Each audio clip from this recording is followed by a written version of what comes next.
ওস্তাদকে ডাক দিয়া বলে, ওস্তাদ আমার সন্তানকে আমি কোরআনের হাফেজ বানাতে চাই। আমার ভাইয়েরা পরের দিন সকালবেলা তারে মক্তবখানায় ভর্তি করা হলো।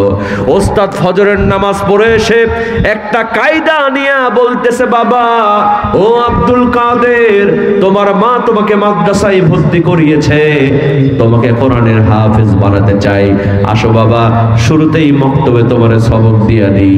একটা কায়দা নিয়ে ওস্তাদ বলতেছে, বাবা তুমি পড়ো আলিফ। কি পড়ো? মক্তবখানায় যখন একটা বাচ্চা ভর্তি হয় প্রথমে আলিফ বা তা সা পড়ানো হয়, কথা বল ঠিক কি? ওস্তাদ কায়দা নিয়ে বলতেছে, বাবা তুমি পড়ো আলিফ।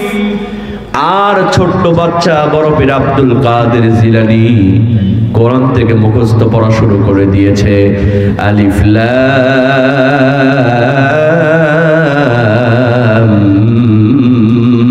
মিম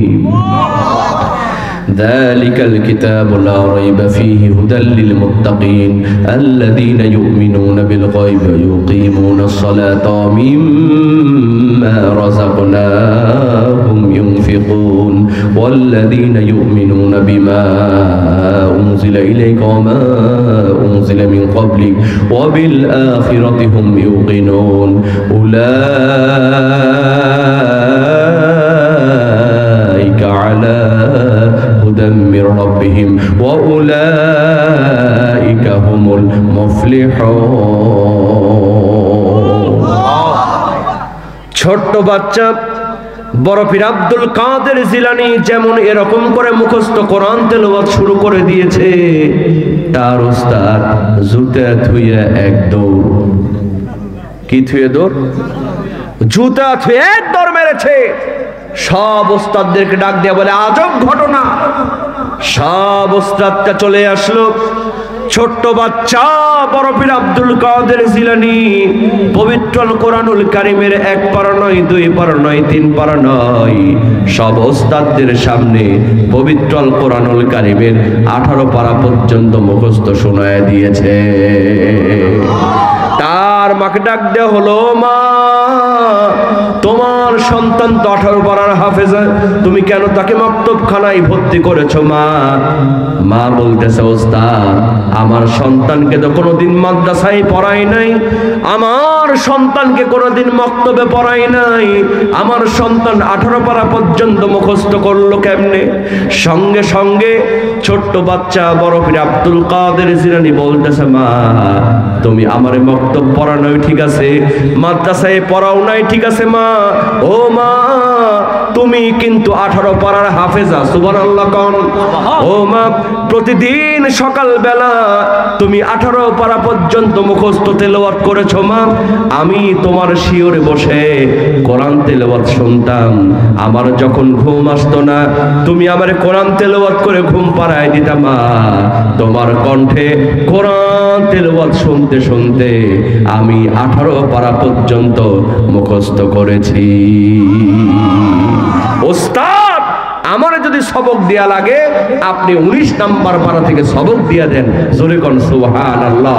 এজন্য বাজান হুজুরের দোয়ার দরকার নাই, মায়েরা যদি পর্দা করে, মায়েদের মধ্যে যদি কোরআন থাকে, আজ ওই মায়েদের পেট থেকে আল্লাহর ওলি বের হয়ে যাবে, কথা কোন ঠিক কিনা?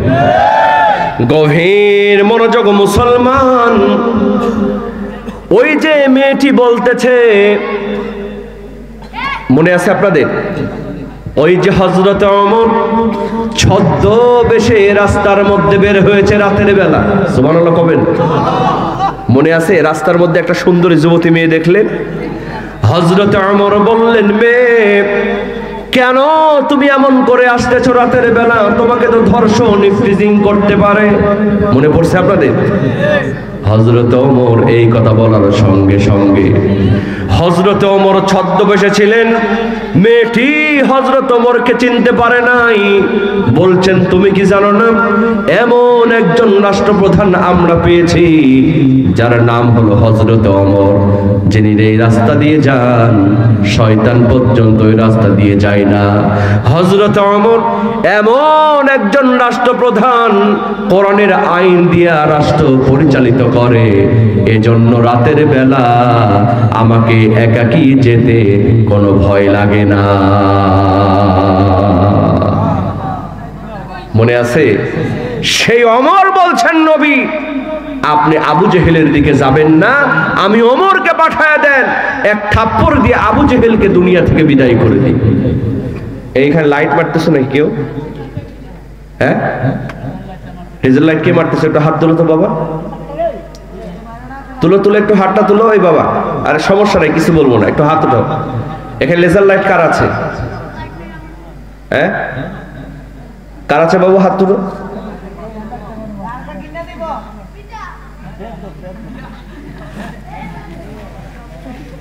আসলে বাজান শোনেন, আমরা তো ওয়াজ করি, আসলে এই বাচ্চাদের দোষ নাই, দোষ হলো পিতামাতার। কথা বল ঠিক কিনা? এই যে লেজার বাল্বগুলো কিনেছে, এর পিতামাতা তো জানে না? এই কথা কয় না? আপনার ছেলে কি বিড়ি খায়, সিগারেট খায়, আপনার ছেলের মোবাইলে কি আছে, এটা কিন্তু আপনাকে খবর রাখতে হবে। বাজার টাকা দিলেন, যা ইচ্ছা তাই বাজার থেকে কিনে ফেললো, এটা করা যাবে? যাবে? এই লেজার লাইট দিয়ে আজকে আমার মুখে মারতেছে, আরেকদিন আরেকটা মেয়ের বুকে মারবে। কথা কোন ঠিক কিনা? সাবধান, এই ছেলেরাই আপনাকে হত্যা করে ফ্রিজের মধ্যে ঢুকায় দিবে, আপনি বুঝতেই পারবেন না। ওয়াজ করে কি লাভ যদি বাচ্চারা ঠিক না হয়? পিতামাতাকে সুন্দর হতে হবে। পিতামাতা যদি চরিত্রবান হয়, তার সন্তানগুলো চরিত্রবান হবে। কথা কোন ঠিক কিনা? আল্লাহ কবুল করুক, বলে না আমিন।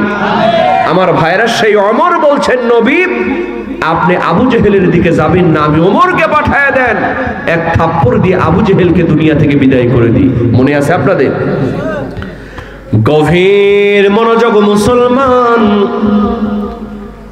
এই কথা বলার সঙ্গে সঙ্গে আল্লাহর নবীজি বললেন, ও আমার সাহাবী শোনো, ওমর শোনো, আজকে আবু জেহেল, আবু লাহাব, উতবা, শাইবা যতই বিচার কার্য তৈরি করুক না কেন, যতই ট্রাইব্যুনাল গঠন করুক না কেন, তারা আমার কিছুই করতে পারবে না।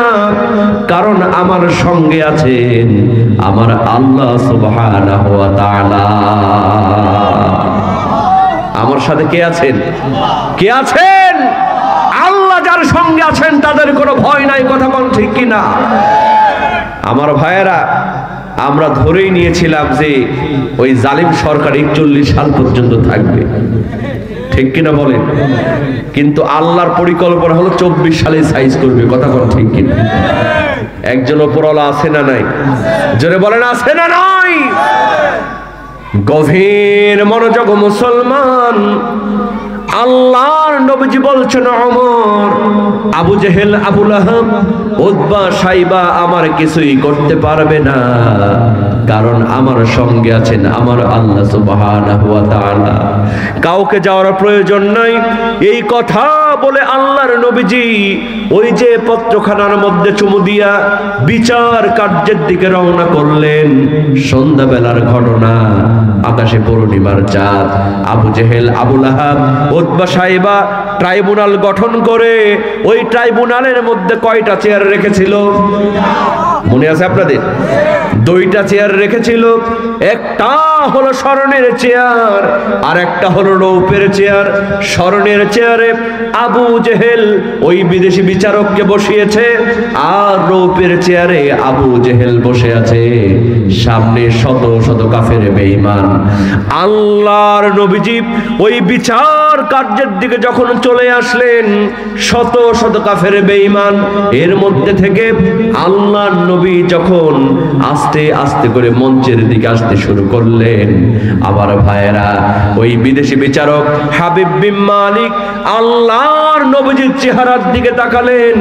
সঙ্গে সঙ্গে আল্লাহর নবীজির নূরের ঝলকানি ওই হাবিব বিন মালিকের অন্তরে ধরা পড়ে গেল। আমার ভাইয়েরা বলেন তো, আল্লাহর নবীজির চেহারা সুন্দর ছিল না খারাপ ছিল? আল্লাহর নবীর চেহারা ভালো ছিল না? আল্লাহর নবীজির চেহারা দেখে ওই হাবিব বিন মালিক মনে মনে চিন্তা করে, সর্বনাশ, জীবনে অনেক সন্ত্রাসী দেখেছি, এত সুন্দর চেহারার মানুষ আর যাই হোক কোনোদিন সন্ত্রাসী হতে পারে না। জোরে কোন সুবহানাল্লাহ। এই জালিম সরকার আল্লামা সাইদি সাহেবের মঞ্চে তারা একটা তকমা দিয়েছিল যে আল্লামা সাইদি সাহেব নাকি মেকআপ করে মঞ্চে আসে। নাউজুবিল্লাহ কর। কি করে মঞ্চে আসে? দেখেন, আবু জেহেলের চক্রান্ত এটা শুধু এখন নয়, আগেও ছিল। কথা কোন ঠিক কিনা? সেই জালিম সরকার বলেছিল কোরআনের পাখি আল্লামা সাইদি নাকি মেকআপ করে আসে। যদি তাই হয়, যেই দিন তাকে শহীদ করা হলো, ওই ভিডিওটা আপনারা সবাই দেখেছেন, তিনি মাইক্রো থেকে নেমে একটা সালাম দিয়েছিলেন। কথা কোন ঠিক কিনা? এই যে মাইক্রো থেকে যে আল্লামা সাইদি সাহেব নামলেন, তার যে সুন্দর চেহারা ছিল, কোনো পরিবর্তন হয়েছিল? কোনো পরিবর্তন ছিল? তাহলে এতদিন পর্যন্ত 13টি বছর জেলখানার মধ্যে রেখে কি তাকে সরকার মেকআপ করার সুযোগ দিছিল? এই জালিম সরকারের তকমাটা হলো যাতে করে আলেমদেরকে মানুষ খারাপ খারাপ চিন্তা তার মধ্যে তৈরি হয়, আলেমদের সরকারে যেন, আলেমদের সম্পর্কে যেন খারাপ ধারণা তৈরি হয়। এটাই ছিল এই জালিম সরকারের উদ্দেশ্য। কথা কোন ঠিক কিনা? আল্লাহর নবীজি ভিড় ঠেলে যখন চলে আসলেন, আল্লাহ নবীর চেহারা নূরের ঝলকানি ওই হাবিব বিন মালিকের অন্তরের মধ্যে ধরা পড়ে গেল। আমার ভাইয়েরা, হাবিব বিন মালিক বলছেন, হায় রে, জীবনে অনেক বিচার করলাম, কত মিথ্যাবাদী, কত সন্ত্রাসী দেখলাম, এত সুন্দর চেহারার মানুষ আর যাই হোক কোনোদিন সন্ত্রাসী হতে পারে না। আল্লাহর নবী কাছাকাছি যখন চলে আসলেন, আমার ভাইয়েরা দেখেন, ওই যে বিদেশি বিচারক হাবিব বিন মালিক স্বর্ণের চেয়ারে বসেছিল, সে আস্তে করে দাঁড়ায় গেল। ছাত্র যেমন করে শিক্ষকের জন্য চেয়ার ছেড়ে দেয়, ওই হাবিব বিন মালিক বলছে, মুহাম্মদ বিন আব্দুল্লাহ, এখানে তোমার বসার জন্য কোনো চেয়ার রাখা হয় নাই। ও মুহাম্মদ বিন আব্দুল্লাহ, আমার স্বর্ণের আমি চেয়ার ছেড়ে দিলাম, এই স্বর্ণের চেয়ারে তুমি বসে পড়ো। আল্লাহর নবীজি বসবে না, জোর করে বসায় দিয়েছে। এখন বিদেশি বিচারক যখন আল্লাহর নবীজিকে স্বর্ণের চেয়ারে বসিয়েছে, আবু জেহেল খুশি না বেজার? খুশি না বেজার?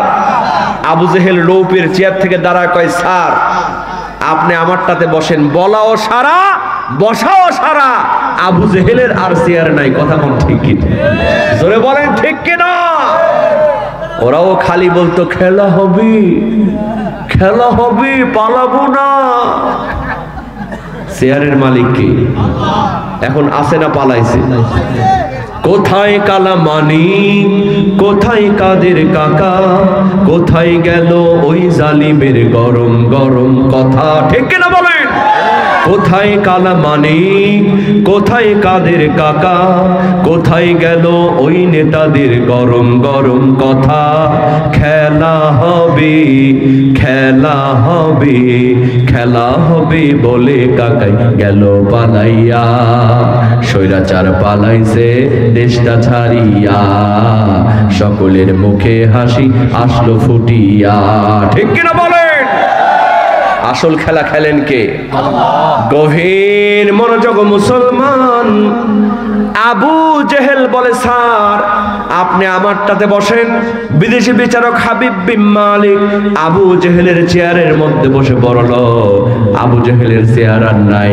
আবু জেহেল সরাসরি মাটিতে বসতে বসতে বলে, ও মুহাম্মদ বিন আব্দুল্লাহ, জীবনে অনেক জ্বালান জ্বালাইছিস, আজকে একবার যখন পাইছি তোরে আর ছাড়বো না। নতুন মামলা দিব। কি মামলা? জোরে বলেন, কি মামলা? এই যে একটা মামলা যায় আর একটা মামলা হাজির হয়, এটা শুধু এখনকার নিয়ম নয়, এটা আবু জেহেলের সুন্নাহ। কথা বলেন ঠিক কিনা? নতুন ষড়যন্ত্র করব। কি ষড়যন্ত্র? ও মুহাম্মদ বিন আব্দুল্লাহ, ওই যে আকাশে পূর্ণিমার চাঁদ, তুমি যদি সত্য আল্লাহর নবী হয়ে থাকো, ওই আকাশের চন্দ্র দ্বিখণ্ডিত করে দেখা। কি দ্বিখণ্ডিত করে দেখা? বাজার, এটা কি সহজ বিপদ না মহা বিপদ? একটু ভালো করে খেয়াল করবেন। আমি আজকে ওয়াজটা বোঝাতে চাচ্ছি, হক এবং বাতিলের লড়াই আগেও ছিল, এখনো আছে, কিয়ামত পর্যন্ত থাকবে। কথা বলেন ঠিক কিনা? ইমানদারের পরীক্ষা কেমন করে হয়? ইমানদাররা আল্লাহর পক্ষে থাকলে আল্লাহ বলছেন আমি বিজয় দান করে দিব। আল্লাহর নবীজিকে বলা হলো, মুহাম্মদ তুমি যদি সত্য আল্লাহর নবী হয়ে থাকো, হাজার হাজার কাফের বেঈমান সামনে বসা ওই আকাশের চন্দ্র দ্বিখণ্ডিত করে দেখা। গভীর মনোযোগ মুসলমান, এই কঠিন মুহূর্তে আল্লাহর নবীজি কি কথা বলেছিলেন? ও দুনিয়ার মুসলমান, কুমিল্লার মুসলমান, এখান থেকে শিক্ষা নেওয়ার দরকার আছে না নাই? আল্লাহর নবীজি বললেন, চাচা ওই আকাশের চন্দ্র দ্বিখণ্ডিত করব ঠিকই, আমাকে একটু সময় দেওয়া লাগবে। আমি 2 রাকাত নামাজ পড়ে আমার রবের কাছ থেকে চেয়ে নেব। কয় রাকাত নামাজ? জোরে বলেন, কয় রাকাত নামাজ? ইয়া আইয়ুহাল্লাযীনা আমানুস্তাঈনু বিস-সাবরি ওয়াস-সালাহ। আল্লাহ বলছেন ঈমানদার হবা যারা, তারা সাহায্য চাইবা নামাজ এবং ধৈর্যের মাধ্যমে। আপনি বিপদে পড়েছেন, নামাজের মাধ্যমে ধৈর্যের মাধ্যমে সাহায্য চাইলে আল্লাহ আপনাকে সাহায্যই সহযোগিতা করবে। কথা বলেন ঠিক কিনা? কিন্তু আমরা তো 5 ওয়াক্ত নামাজই পড়ি না।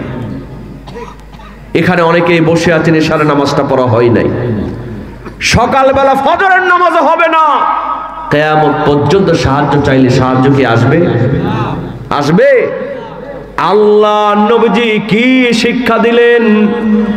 আল্লাহর নবীজি বললেন, চাচা ওই আকাশের চন্দ্র দ্বিখণ্ডিত করব ঠিকই, আমাকে একটু সময় দেওয়া লাগবে। আমি 2 রাকাত নামাজ পড়ে আমার রবের কাছ থেকে চেয়ে নেব। আল্লাহর নবীজি সময় চাইলেন। আবু জেহেল সময় দেবে না, কারণ আবু জেহেলের মধ্যে সন্দেহ আছে না নাই? আবু জেহেল চিন্তা করলো, এই সময়টা যদি তাকে দেয়া হয়, এই চন্দ্র দ্বিখণ্ডিত করতেও পারতেও পারে। কারণ কেউ না চিনলেও আবু জেহেল আল্লাহর নবীজিকে চিনত না। হাতের মুঠার মধ্যে পাথর নিয়ে বলতো, মুহাম্মদ বলো তো কয়টা পাথর? কয় চাচা 3টা পাথর। খুলে দেখে সত্যি 3টা। আবার হুট করে পাথর নিয়ে কয়, মুহাম্মদ এবার বলো কয়টা? কয় চাচা এবার 5টা। খুলে দেখে সত্যি 5টা। আবু জেহেল কয়, মুহাম্মদ তুমি এগুলো বলো কেমনে? কয় চাচা আমি যে আল্লাহর নবী। জোরে কোন সুবহানাল্লাহ। আল্লাহর নবীজি বলতেন, চাচা ওই হাতের পাথর যদি আমি নবীর নামে কালিমা পড়ে আপনি কি ঈমান আনবেন? কয় আমি একা নয়, তোমার চাচি শুদ্ধ ঈমান আনবো। আল্লাহর নবীজি আঙ্গুলি যখন ইশারা করতেন, ওই হাতের পাথর কালিমা পড়তো, লা ইলাহা ইল্লাল্লাহু মুহাম্মাদুর রাসূলুল্লাহ সাল্লাল্লাহু আলাইহি ওয়াসাল্লাম। আবু জেহেল হাতের পাথর ফেলে দিয়ে এক দৌড় মেরে বলতো, মুহাম্মদ জীবনে অনেক বড় জাদুকর দেখছি, তোমার মতো এত বড় জাদুকর তো কোনোদিন দেখি নাই। কারণ রতনে রতন চেনে, সরে চেনে কচু। কথা কোন ঠিক কিনা? আবু জেহেল জানে নামাজ পড়ার সময় দিলে এটাও পারবে। আবু জেহেল সময় দেবে না। কই মুহাম্মদ তোমার নামাজের সময় দেওয়া যাবে না। সঙ্গে সঙ্গে ওই বিদেশি বিচারক হাবিব বিন মালিক বলছে, মুহাম্মদ বিন আব্দুল্লাহ আজকের বিচার কার্যের, আজকের ট্রাইব্যুনালের আমি হলাম চিফ গেস্ট, আমি হলাম প্রধান বিচারক। আমি তোমাকে অর্ডার দিয়ে দিলাম, তুমি 2 রাকাত নামাজ পড়ে তোমার রবের কাছ থেকে চেয়ে নাও। গভীর মনোযোগ মুসলমান, আল্লাহর নবী 2 রাকাত নামাজ পড়ে 2 হাত যখন উঠায় দিলেন, সঙ্গে সঙ্গে জিবরিল আমিন এসে বললেন, নবী চিন্তা করবেন না, টেনশন করবেন না, আপনি শুধু আঙ্গুলি ইশারা করবেন, আঙ্গুলি ইশারা করার দায়িত্ব আপনার, আর চন্দ্র দ্বিখণ্ডিত করার দায়িত্ব আমার আল্লাহ। ইশারা করার দায়িত্ব আপনার, আর চন্দ্র দ্বিখণ্ডিত করার দায়িত্ব আমার আল্লাহর। জোরে করো সুবহানাল্লাহ। বাজান, আমাদের মূল সমস্যা হলো আমাদের বিশ্বাস নাই। কি নাই? আমরা এমন বিশ্বাসী হলাম, ইমানদার হলাম, কই হুজুর নামাজ না পড়তে পারি, ইমান কিন্তু ঠিক আছে। এই বিশ্বাস কথা কোন ঠিক কিনা? আপনি কয়দিন মার খেয়েছেন? আপনি কয়দিন মিছিল করেছেন? আপনি কয়দিন জেলে গিয়েছেন? হযরত নূহ আলাইহিস সালাতু ওয়াস সালাম 950 বছর দাওয়াত দিয়েছেন, মার খেয়েছেন, কথা কোন ঠিক কিনা? কিতাবের মধ্যে এসেছে মুসলমান নূহ আলাইহিস সালাতু ওয়াস সালাম 950 বছর দিনের কথা বলেন, যখন কওমের লোকেরা তাকে ধরে ধরে গিরাই গিরাই মারে, তখন আল্লাহর পয়গম্বর নূহ আলাইহিস সালাতু ওয়াস সালাম আল্লাহকে ডাক দিয়ে বলেন, আল্লাহ তোমার পয়গম্বর তাদেরকে জান্নাতের পথে ডাকে, আর তারা ধরে ধরে আমায় গিরাই গিরাই মারে। আল্লাহ গো, তুমি এদের ভাসিয়ে দাও সমুদ্র সাগরে। আল্লাহ বললেন, নূহ ভাসাবো একটু পরে, এই ফাঁকে নাও তুমি একটা নৌকা তৈরি করে, যাতে করে তোমার উম্মতের তোমার সাথীরা বাঁচতে পারে।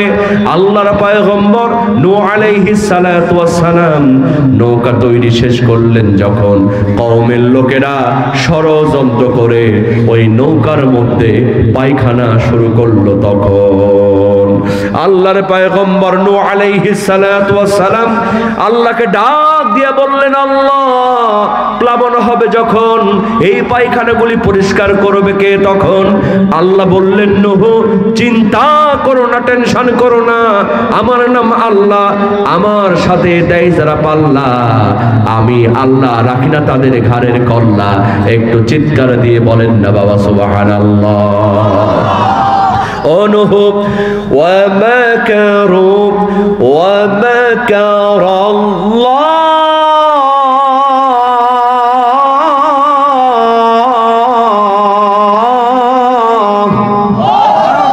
وَاللَّهُ خَيْرُ الْمَاكِرِينَ।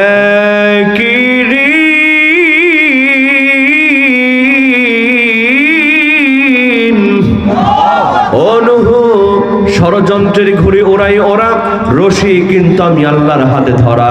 সময় আসবে যখন আমি আল্লাহ জবাব দেব, তখন আমার ভাইয়েরা একে একে সবার পায়খানা করা হলো। সে সোনার বাংলাদেশ, এক বুড়ি থাকলো বাকি। চিন্তা করে আমি আর কেন থাকবো বাকি? বয়স আমার 80, হাঁটতে পারি না বেশি, অন্তত গ্রামবাসীর পক্ষে নূহের বিপক্ষে নৌকায় একটা সিল মেরে আসি। এই চিন্তা করে 80 বছরের বুড়ি নৌকার মধ্যে পায়খানা শুরু করলো। যখন স্লিপ খেয়ে পায়খানার মধ্যে পড়ে গেল, তখন আমার ভাইয়েরা পড়লো 80 বছরের বুড়ি। আর যখন বের হলো, তখন হয়ে গেল 16 বছরের ছুরি।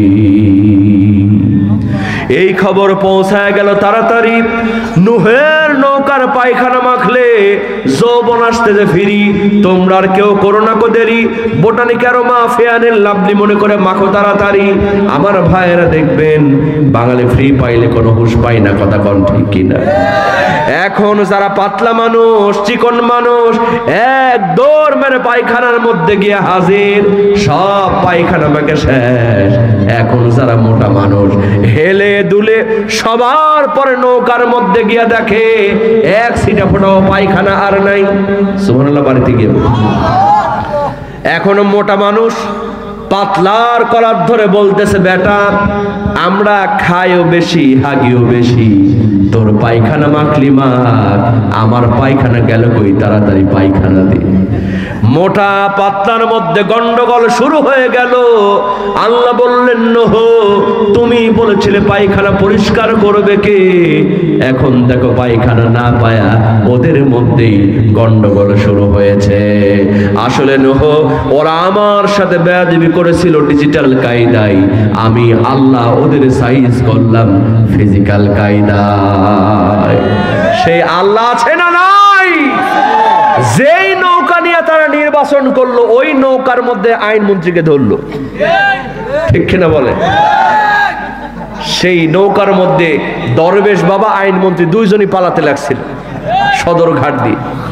এখন পুলিশ তো দরবেশ বাবারে চিনতে পারে নাই, কারণ দশবেশ বাবা একেবারে ফানা ফিল্লা করে ফেলছে, দাড়ি কামায় ফেলছে। এখন আইনমন্ত্রী চিনছে, এই বেটাই নৌকার মধ্যে থেকে আই খেলা হবে।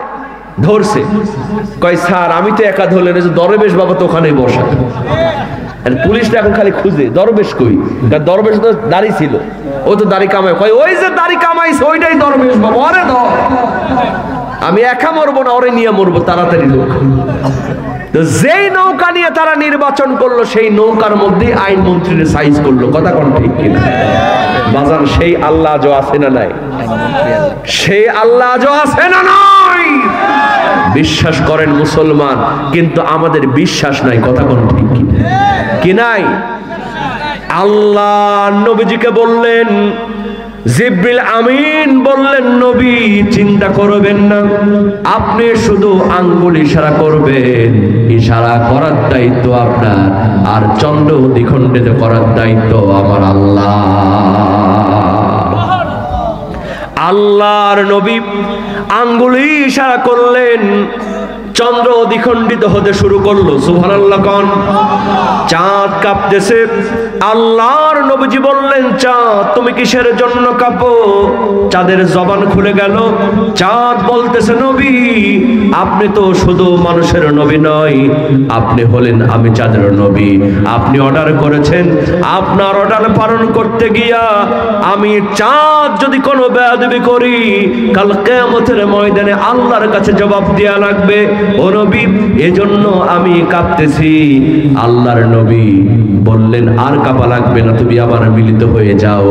আল্লাহর নবী আঙ্গুলি যখন ইশারা করে দিলেন, আবার চন্দ্র মিলিত হয়ে গেল। জোরে জোরে কন্যা বাবা সুবহানাল্লাহ।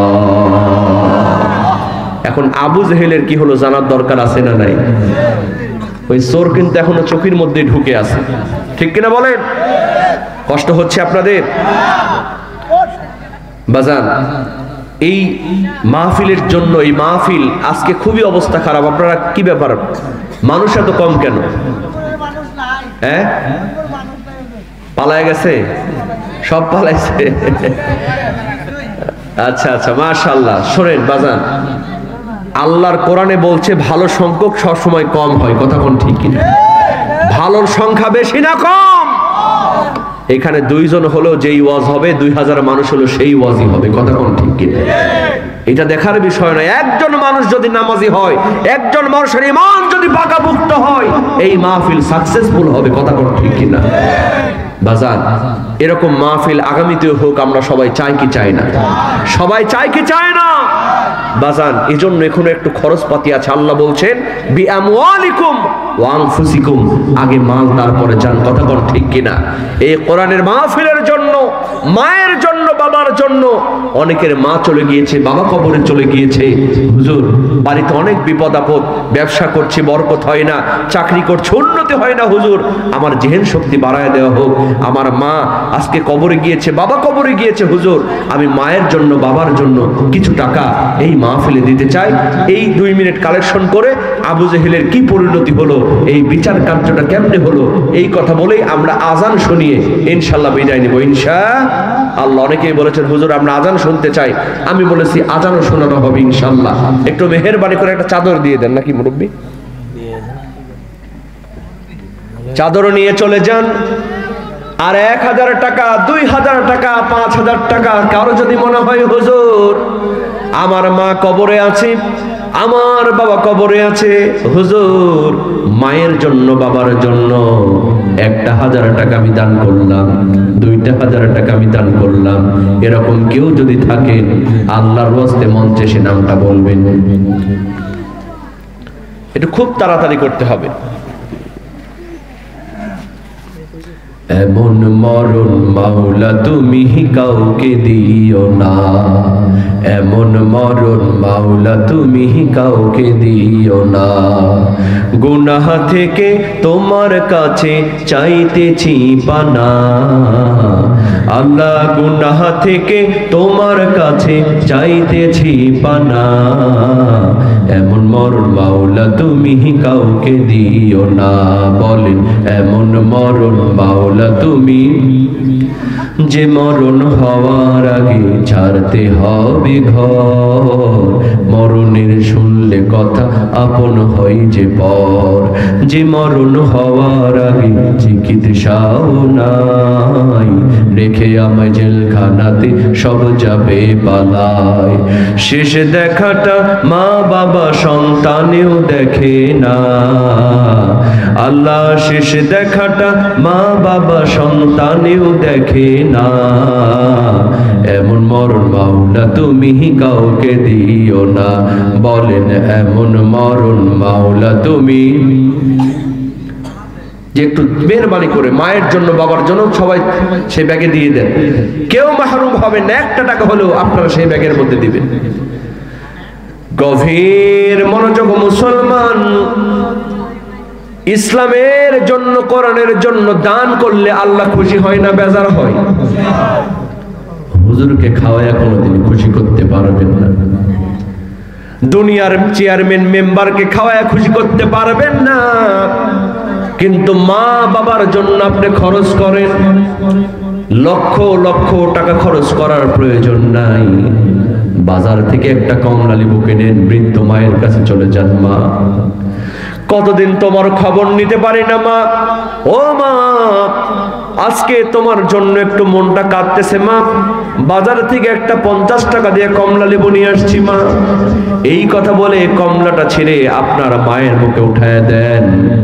আপনার বাবা, বৃদ্ধ বাবা বেড়ে শুয়ে আছে, পাশে গিয়া বসেন, বাবার মাথার মধ্যে হাতটা দেন, একটু খোঁজ খবর নেন, বাবার মুখের মধ্যে কমলা লেবু উঠায় দেন। ও যুবক, বিশ্বাস করো এই দুনিয়ার যত পীর আছে, হুজুর আছে, তাদের দোয়া কবুল হতেও পারে নাও পারে, কিন্তু তোমার মা, তোমার বাবা তোমার মাথায় হাত বোলায়া একটা মুচকি হাসি দিবে, সঙ্গে সঙ্গে দুনিয়াতে তোমার জন্য আল্লাহর জান্নাত ওয়াজিব হয়ে যাবে। কিন্তু যাদের মা দুনিয়াতে নাই, বাবা দুনিয়াতে নাই, হুজুর আজকে আমার বাবা থাকলে একটা লুঙ্গি কিনে দেওয়া লাগতো, মা থাকলে একটা শাড়ি কিনে দেওয়া লাগতো, আমি লুঙ্গি দিতে পারবো না, শাড়ি দিতে পারবো না হুজুর। আমার মায়ের নামে, আমার বাবার নামে মাহফিলে আমি 1000 টাকা দান করলাম, বিশ্বাস করেন বাবা, আপনি সন্তান হয়ে দান করতে দেরি হবে, তার সওয়াবটুকুন আপনার মা, আপনার বাবা কবরে পেতে দেরি হবে না।